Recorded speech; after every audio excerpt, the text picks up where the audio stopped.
Hoy nos metemos de lleno en una época de la historia de la Iglesia que tiene, no sé, un nombre casi de película de terror. El Saeculum Obscurum. Exacto, el siglo oscuro. Estamos en el papado del siglo X, y la verdad es que, cuando lees sobre ello, los documentos lo pintan como un caos absoluto. Un caos de corrupción, de poder en manos de unas pocas familias nobles romanas. Totalmente. Pero, y aquí viene lo interesante, entre todo ese ruido, los materiales que manejamos hoy nos invitan a fijarnos en una figura casi olvidada. El Papa León VII. Un pontificado brevísimo, además. 3 años, del 936 al 939. Pues justo por eso. La misión que nos plantean estas fuentes es fascinante. No se trata de negar la crisis, que era evidente, sino de buscar la luz en mitad de esa oscuridad. Claro, la pregunta es, ¿cómo es posible que un papa, con un poder político casi nulo, totalmente controlado, consiguiera plantar las semillas de una de las reformas espirituales más importantes de la historia? Es que esa es la clave. Para entender a León VII, primero hay que entender lo que has dicho, su jaula. Una jaula de oro, casi. Por llamarlo de alguna manera, sí. El término seculum obscurum no es ninguna exageración. La silla de Pedro se había convertido en un trofeo para las familias de Roma. Y en ese momento, ¿quién mandaba? Mandaba un solo hombre, Albérico II de Spoleto. Era el príncipe y senador de todos los romanos, o sea, el dueño absoluto de la ciudad. Y él ponía y quitaba papas a su antojo. Exacto. De hecho, León VII era un monje benedictino. Probablemente Albérico lo eligió porque pensó que sería dócil, que se centraría en sus misas y no le daría problemas políticos. Era en el fondo un prisionero en su propio palacio. Totalmente. Un momento. Entonces, a ver si lo pillo. Su estrategia fue aceptar esa condición de prisionero político. En cierto modo, sí. Es que es una idea muy contraintuitiva. Normalmente pensamos en los grandes reformadores como gente que se enfrenta al poder, ¿no? Que lucha. Claro, y aquí parece que la primera decisión de León VII fue precisamente no luchar. Al menos no en el terreno político. Es un movimiento arriesgado. Exacto. Y aquí es donde los documentos nos invitan a cambiar un poco el chip. León VII parece que comprende algo fundamental. La batalla por Roma estaba perdida de antemano. Albérico tenía las tropas, el dinero, todo. Todo. Cualquier intento de confrontación directa habría acabado con León VII depuesto o peor, como les pasó a otros. Vale. Así que en lugar de gastar energías en una lucha imposible por el poder terrenal, se concentró en el único ámbito donde sí era libre. El espiritual. Ahí está. Su pontificado es un ejemplo fascinante de cómo la debilidad política a veces puede convertirse en una fuente de fortaleza espiritual. Entiendo el planteamiento. O sea, si no puedes cambiar el tablero de juego, intentas cambiar las piezas desde dentro. Pero claro, eso suena muy abstracto. Sí, puede sonar así. ¿Cómo se hace eso en la práctica? ¿Cuál fue su herramienta, su gran apuesta para fortalecer ese corazón espiritual de la Iglesia del que hablan los textos? Pues su gran apuesta tenía un nombre. Cluny. Puso todo su limitado poder y su prestigio papal al servicio de un movimiento de reforma monástica que había nacido unas décadas antes, en el 910, en Borgoña. Los textos describen estos monasterios reformados como auténticos focos de vida evangélica en mitad del caos. Como islas. Exacto. Islas de oración, de cultura, de disciplina, en un océano de violencia y corrupción. Y León VII vio en ellos la palanca para mover el mundo. Cluny. Siempre se oye hablar de la reforma cluniacense, pero a veces no queda del todo claro por qué fue tan revolucionaria. ¿Qué tenía de especial ese monasterio que no tuvieran los cientos de otros monasterios benedictinos de Europa? Pues tenía dos características que lo cambiaron todo, y que León VII supo ver y proteger como oro en paño. A ver. La primera, y la más decisiva, era su autonomía. El documento fundacional de Cluny, algo que era totalmente novedoso, estipulaba que el monasterio no estaba sujeto a ningún poder laico. A ninguno. Ni rey, ni duque, ni conde. Y tampoco a ningún obispo local. Su único superior era el Papa. Pero, un momento, ¿cómo era eso posible? ¿Los señores feudales y los obispos de la zona simplemente lo aceptaron y ya? No. Suena a que estaban renunciando a una fuente de poder, de tierras, de ingresos, muy importante. Los monasterios eran centros económicos clave. No lo aceptaron de buen grado. Hubo muchísimas presiones, claro. Pero el fundador, el duque Guillermo de Aquitania, era lo bastante poderoso como para imponer esa condición al principio. ¿Y los papas posteriores, como León VII, mantuvieron esa protección? Entendieron que esa dependencia directa de Roma era un cortafuegos. Protegía al monasterio de la gran enfermedad de la época, la investidura laica. Que era básicamente que los nobles ponían a sus amigos de abades. A sus amigos, a sus familiares o al que pagara más. Y eso destruía la vida espiritual. Al proteger a Cluny, León IX estaba creando un espacio libre, un laboratorio donde la Iglesia podía empezar a sanarse a sí misma, lejos de las interferencias políticas. Entendido. O sea, la independencia política era como el escudo, pero eso por sí solo no garantiza una reforma espiritual. Podría haber sido un monasterio independiente y, bueno, caer en la mediocridad. Cierto. ¿Qué pasaba dentro de los muros de Cluny que lo hacía tan radicalmente diferente? ¿Cuál era ese segundo punto revolucionario? El segundo punto era su enfoque radical en la primacía de Dios. Hombre, para un monasterio suena bastante obvio. Pues puede sonar obvio, sí, pero en el siglo X, créeme, no lo era. La reforma cluniacense puso la liturgia, la oración comunitaria, en el centro absoluto de la vida. No era una obligación más. Era el centro de todo. Era el Opus Dei, la obra de Dios, y todo lo demás se subordinaba a ella. El trabajo, el estudio, el descanso, todo. ¿Y eso cómo se notaba en el día a día? Pues, por ejemplo, las crónicas de la época, que los documentos recogen, hablan con un asombro total de las liturgias de Cluny. Eran largas, solemnes, con una música y un arte que estaban puestos enteramente al servicio de la alabanza divina. Crearon un modelo. Un modelo muy potente. Se dice que el segundo abad, San Odón, que fue una figura clave a la que León VII apoyó sin fisuras, viajaba por Europa reformando otros monasterios. Y su impacto era magnético. No imponía la reforma con decretos, sino que la gente quedaba fascinada por la belleza y la seriedad de lo que veían en Cluny. Era un testimonio vivo. Exacto. Frente a una iglesia obsesionada con el poder y el dinero, Cluny ofrecía una comunidad donde lo único que importaba era Dios. No era una teoría, era algo que se podía ver y casi tocar. Vale, suena impresionante, un modelo a seguir sin duda. Pero seamos realistas.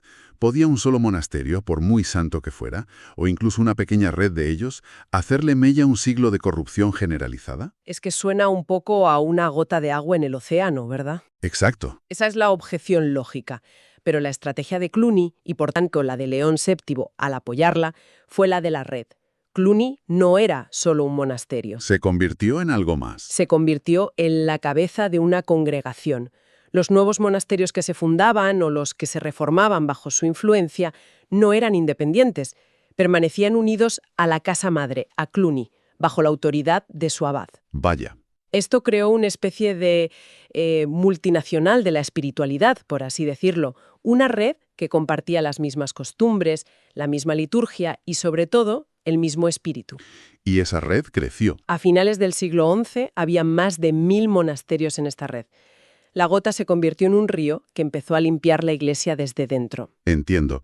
Entonces, al fortalecer esta red, León VII no estaba simplemente apoyando a unos monjes muy piadosos. No, para nada. Estaba creando una infraestructura de reforma a largo plazo. Una élite espiritual que, con el tiempo, saldría de los monasterios para reformar todo lo demás. Precisamente.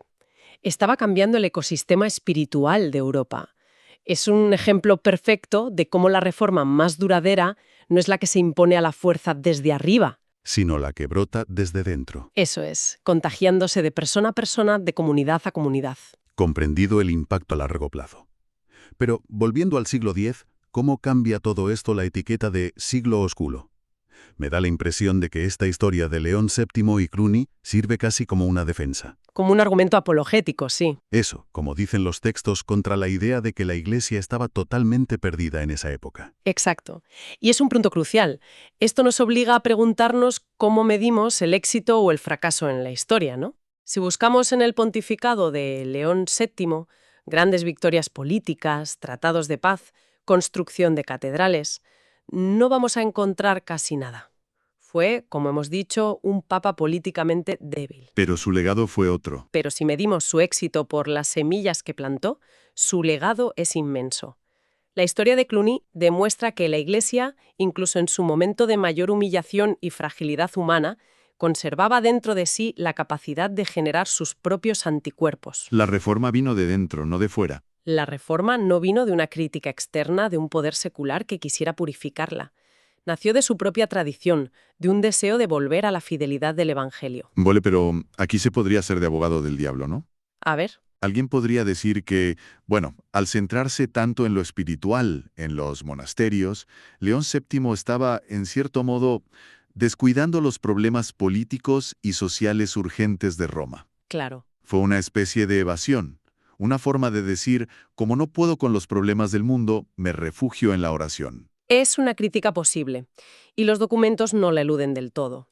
Ciertamente no fue un papa que solucionara la pobreza en Roma o que pacificara a las familias nobles. No lo fue. Pero la perspectiva que nos ofrecen es diferente. Es la del médico, que en lugar de tratar solo los síntomas, la violencia, la corrupción, decidió atacar la raíz de la enfermedad. ¿Que era una crisis de fe? Una crisis de fe y la pérdida del sentido de lo sagrado. Al fortalecer Cluny, estaba proponiendo una cura a largo plazo. Estaba recordando a la Iglesia cuál era su verdadera misión, una que no dependía del poder político. Entiendo. Quizás pensó que solo una Iglesia con un corazón sano podría, con el tiempo, sanar también al cuerpo social. ¿Y esa cura a largo plazo funcionó? Podemos trazar una línea directa desde esos gestos discretos de León VII hasta las grandes reformas que vendrían después. Una línea directa y clarísima. El trabajo de León VII es el eslabón perdido que conecta la crisis del siglo X con la gran reforma del siglo XI, la que se conoce como Reforma Gregoriana. Liderada por el Papa Gregorio VII. Exacto. ¿Y de dónde salió Gregorio VII? Y los obispos, cardenales y legados que le ayudaron a luchar contra la simonía, la compraventa de cargos sagrados y afirmar la libertad de la Iglesia frente al emperador. Salieron de esa red de monasterios cluniacenses. Exactamente. La mayoría de los grandes reformadores del siglo XI se habían formado en el espíritu de Cluny. Habían vivido en comunidades donde la Iglesia no era un negocio ni un peón político. Tenían otra mentalidad. Tenían en su ADN la idea de que la Iglesia debía ser libre y santa. Por eso, cuando llegaron a posiciones de poder, sabían perfectamente lo que había que hacer. Así que León X preparó el terreno. Lo que hizo León X, con su apoyo y sus privilegios papales a Cluny, fue preparar el ejército que un siglo después reformaría la Iglesia. Por eso, los textos insisten en que la verdadera reforma eclesial no es una ruptura, no es reinventar la Iglesia. Es volver a las fuentes. Es un regreso a las fuentes. En los momentos de crisis, la respuesta no es crear algo nuevo, sino purificarse para ser más fiel a lo que ya se es. A ver, para recapitular. Tenemos a un papa, León X, que hereda el pontificado en el peor momento posible, en pleno saeculum obscurum. Así es, un líder sin poder político real, atrapado por la nobleza romana. Y en lugar de lanzarse a una batalla política que sabía perdida, Toma una decisión estratégica: ignorar la política y centrarse en la reforma espiritual. y su gran herramienta para eso es la reforma monástica de Cluny, la protege, la impulsa. Ujú. Viendo en ella un modelo de iglesia libre de la interferencia laica y radicalmente centrada en su misión, en la oración, en la liturgia. Un movimiento que, gracias a su estructura en red, se expande por toda Europa. Y crea una nueva generación de líderes eclesiásticos. Y estos líderes, formados en ese ideal de Cluny, serán los que un siglo más tarde llevarán a cabo la gran reforma que cambiará la relación entre la Iglesia y el poder para siempre. Exacto. Con lo cual, su legado demuestra que la historia no es solo una crónica de poder y corrupción, sino algo mucho más complejo. Mucho más. Demuestra que, incluso en la mayor oscuridad, la capacidad de autorreforma, impulsada por la fe, estaba no solo presente, sino trabajando activamente bajo la superficie. Es increíble. Totalmente. La lección final que nos dejan estos documentos es que la historia no solo la mueven las decisiones espectaculares, los emperadores o las batallas que llenan los titulares. También la mueven otras cosas. También la mueven, y a veces de forma mucho más profunda, los gestos discretos de fidelidad.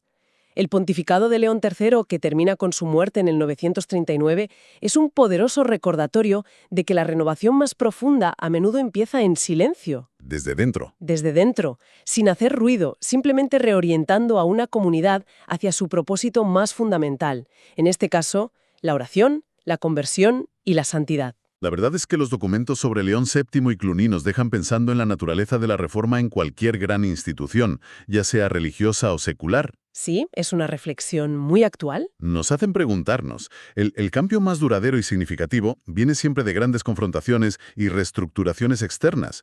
¿O puede que la transformación más profunda sea aquella que, como en el siglo X, comienza de forma silenciosa, fortaleciendo el propósito y los valores fundamentales desde el